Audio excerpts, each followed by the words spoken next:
قرآن مجید سورہ لقمان کی آیت نمبر 17 ہے۔ حضرت لقمان اپنے بیٹے کو نصیحت کر رہے ہیں، باپ بیٹے کو نصیحت کر رہا تھا، باپ اپنے بیٹے کو سمجھا رہا تھا۔ میرے رب کریم کو باپ بیٹے کا سٹائل اتنا پسند آیا کہ اسے قرآن پاک میں بیان فرما دی ہے۔ کبھی باپ بیٹے کی گفتگو بھی کسی نے نقل کی ہے، باپ بیٹے کی گفتگو بھی کبھی کسی نے کتاب میں نوٹ کی ہے، لیکن مالک کو اتنا پسند آیا یارو، باتیں باپ بیٹے کی تھیں، اللہ نے قرآن پاک میں نازل فرما دی۔ یار اتنا خوبصورت تھا باپ بیٹے کا انداز تکلم دیکھیے، باپ بیٹے سے کہتا یا بنیا، اے میرے بیٹے، اے میرے اللہ، انہیں کیا او ادھر آئے نا یا بنیا، اے میرے، دیکھیں لفظوں کا حسن، اے میرے بیٹے۔ اپنے حق میں قائل نہیں کیا کہ میں بوڑھا ہو گیا ہوں، بڑی محنت کی، اب تو پیسے کمایا کر، مجھے دیا کر، تجھے نہیں پتا ماں باپ کی۔ ہم سارا دیہڑی یہی ڈیوٹی کرتے ہیں، سارا دن یہی کام ہے کہ میری قدر کر، باقی سب ٹھیک ہے۔ حضرت سیدنا لقمان اپنے بیٹے کو کیا کہتے یا بنیا اقم الصلاۃ، اے میرے بیٹے نماز قائم کر، نماز قائم کر، نماز قائم کر۔ نماز قائم کرنے کا معنی یہ کہ ظاہری آداب کے ساتھ بھی پڑھ، باطنی آداب کے ساتھ بھی پڑھ۔ اور پھر حضرت لقمان بیٹے کو بٹھا کے آگوش محبت میں پیغام دیتے ہیں، کہتے ہیں نماز قائم کر۔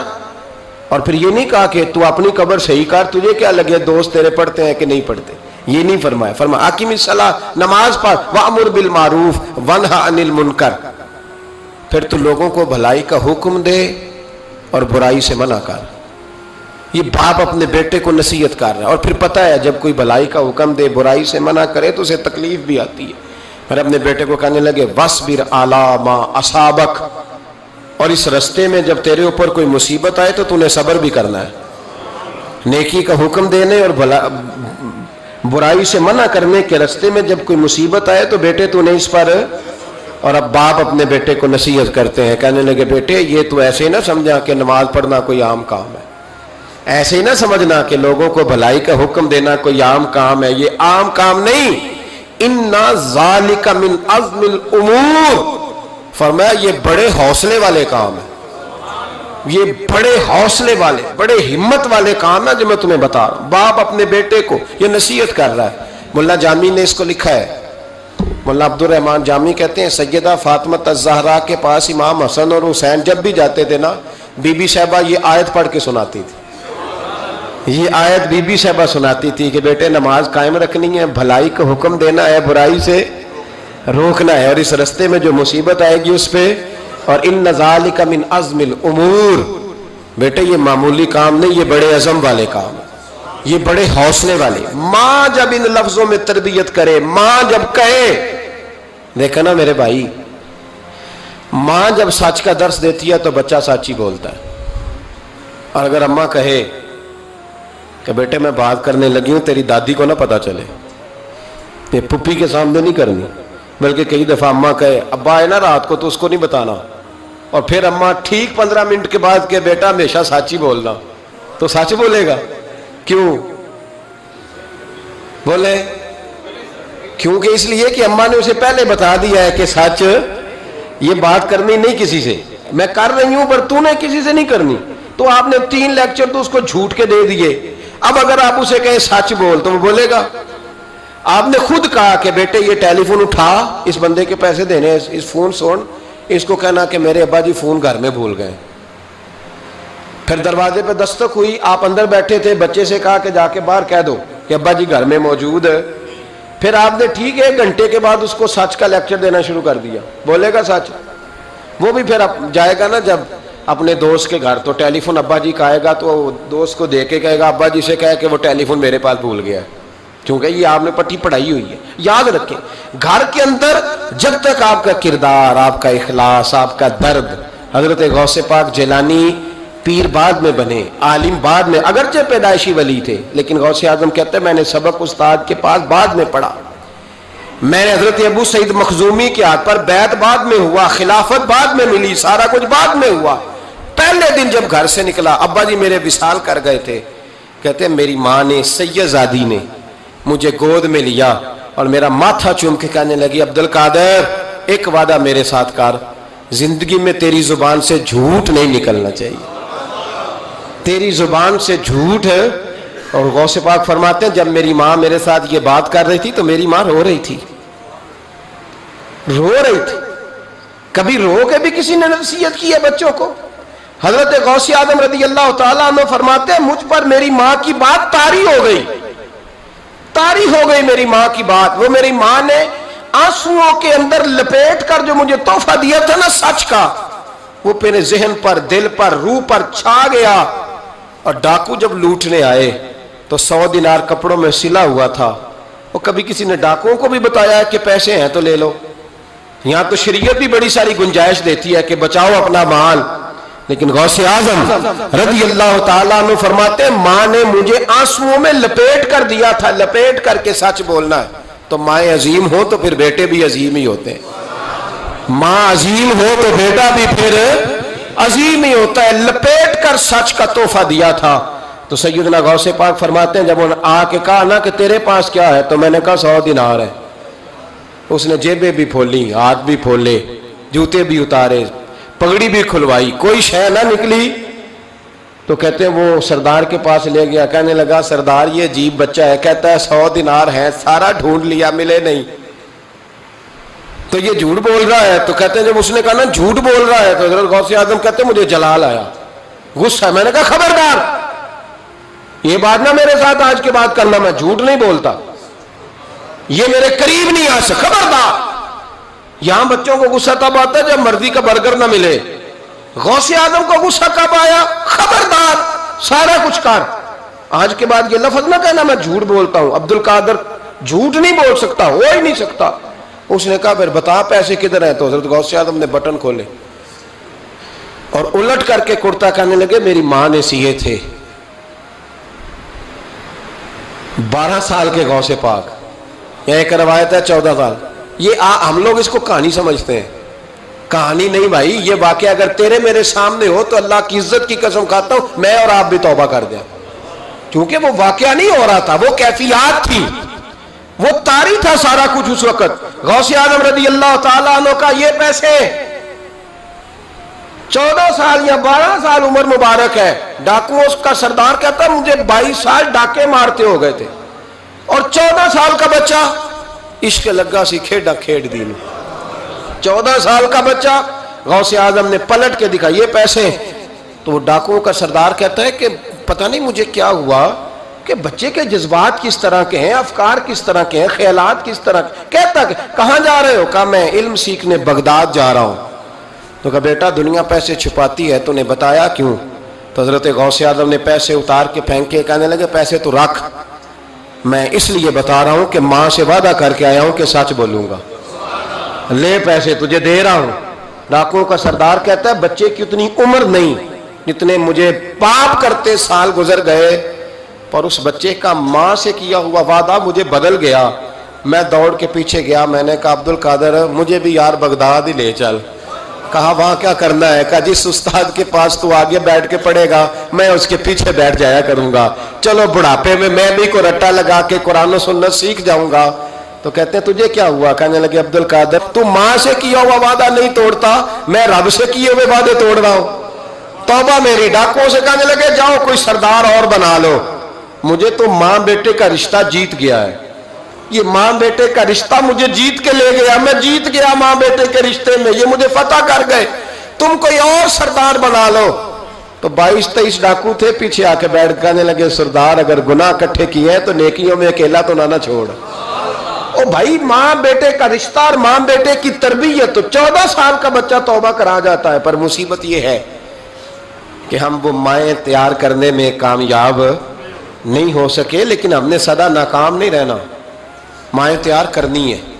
مائیں تیار یہ والا مطالبہ نا بیوی سے کرتے ہیں کہ میری بیوی فٹافٹ صحیح ہو جائے، بیٹی سے کریں یہ مطالبہ، بہن پر کریں یہ محنت.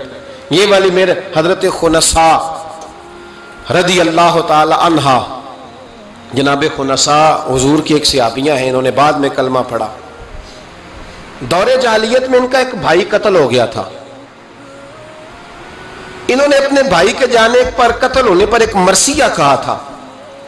وہ مرثیہ اتنا مشہور تھا کہ جہاں بھی پڑھا جاتا لوگ اپنا کوئی جانے والا یاد کر کے رونے لگ جا. ہمارے ہاں تو اب نعت خانوں نے رواج بنایا نا, جس کے گھر میں کوئی فوتگی ہوتی ہے اسے اور زیادہ رلاتے ہیں. میاں صاحب تو شعر لکھ گئے تھے, کوئی یہ تو نہیں انہوں نے کہا تھا کہ سارے کلاتے ہی پڑے آجے. انہوں نے تو شعر لکھا تھا نا, باپ مرے تے سر ننگا ہوندا تے پائی مرن تے کنڈ خالی تے ماما بعد محمد بخشا کون کرے رکھوالی. اب اس کو پتا ہے اس پہ روئیں گے بھی زیادہ, نوٹ بھی زیادہ دیں گے, تو ہر جگہ جا کے نا بات یہی چھیڑ دیتا ہے. اب وہ بیچارے بچے پہلے سے زیادہ روتے ہیں, تڑپتے ہیں. حالانکہ حکم یہ تھا کہ جب کسی جاؤ نا فوتگی پہ تو ان کو رلانا نہیں بلکہ ان کو حوصلہ دینا ہے. نعت خانوں کی بات ہوئی ہے تو آپ نے بڑا غور سے دیکھا ہے میری طرف, میں اور آپ بھی ایسے ہی کرتے ہیں.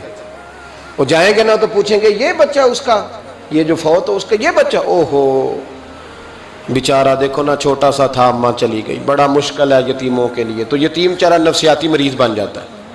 وہ کہتا ہے بالکل چاچا صحیح کہہ رہا ہے, یتیموں کے بڑے برے حال ہوتے ہیں.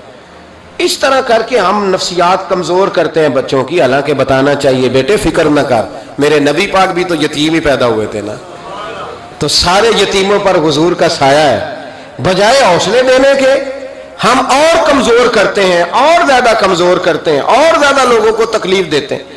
تو قصیدہ جناب خنسا رضی اللہ تعالیٰ عنہ کا بڑا مشہور تھا, عربی قصیدہ لکھا تھا انہوں نے. کسی کے ہاں بھی کوئی انتقال کر جاتا تو ان کا وہ عربی قصیدہ پڑھا جاتا, اور جب وہ قصیدہ پڑھا جاتا تو لوگ دھاڑے مار مار کے روتے, دھاڑے مار مار کے. حالانکہ رونا رلانا اتنا اہم کام نہیں جتنا کسی کے دل کو تسلی دے دینا اہم کام ہے.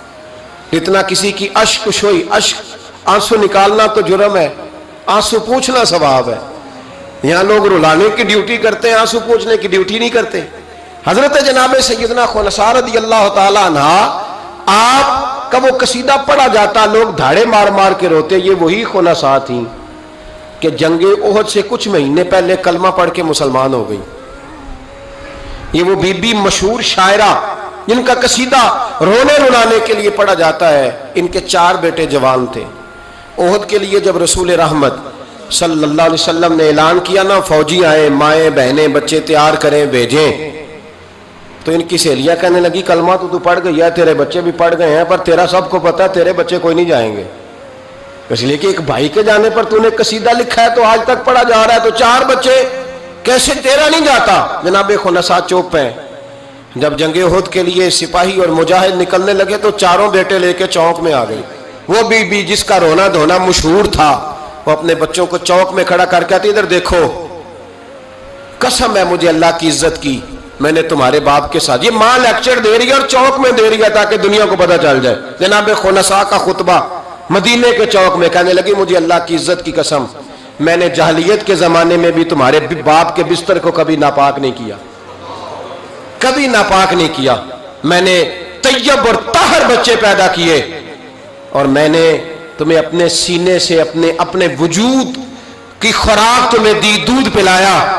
میرے بچوں, سارا زمانہ جانتا ہے کہ میں کسی کی جدائی نہیں سہ سکتی. میرا بھائی گیا تھا تو میرا قصیدہ ضرب المثل بن گیا, دنیا پڑھتی ہے, پر اب سنو, اب میں مسلمان ہوں, اب میں رسول پاک کا کلمہ پڑھتی ہوں. یاد رکھنا, جب میدان میں تیر چلے نا اور تلواریں چمکے اور نیزے برسے تو سب سے پہلے زخم میرے بچوں کو آنے چاہیے. بچوں کی تربیت ماں کر رہی ہے, پہلا زخم تمہیں لگے. اور پھر کہنے لگی اگر میرا دودھ پیا نا تو پھر یاد رکھنا کوئی ایک تیر بھی تمہاری پشت پہ نہیں ہونا چاہیے. جتنے بھی کھانا سینے پہ کھا کے آنا. کوئی مجھے یہ نہ کہے تیرے بچے بھاگ گئے تھے اور پشت پہ انہوں نے تلواریں کھائی اور زخم کھائے, اور لوگ خبردار سینے پہ تیر کھانا, خبردار جرأت کا مظاہرہ کرنا.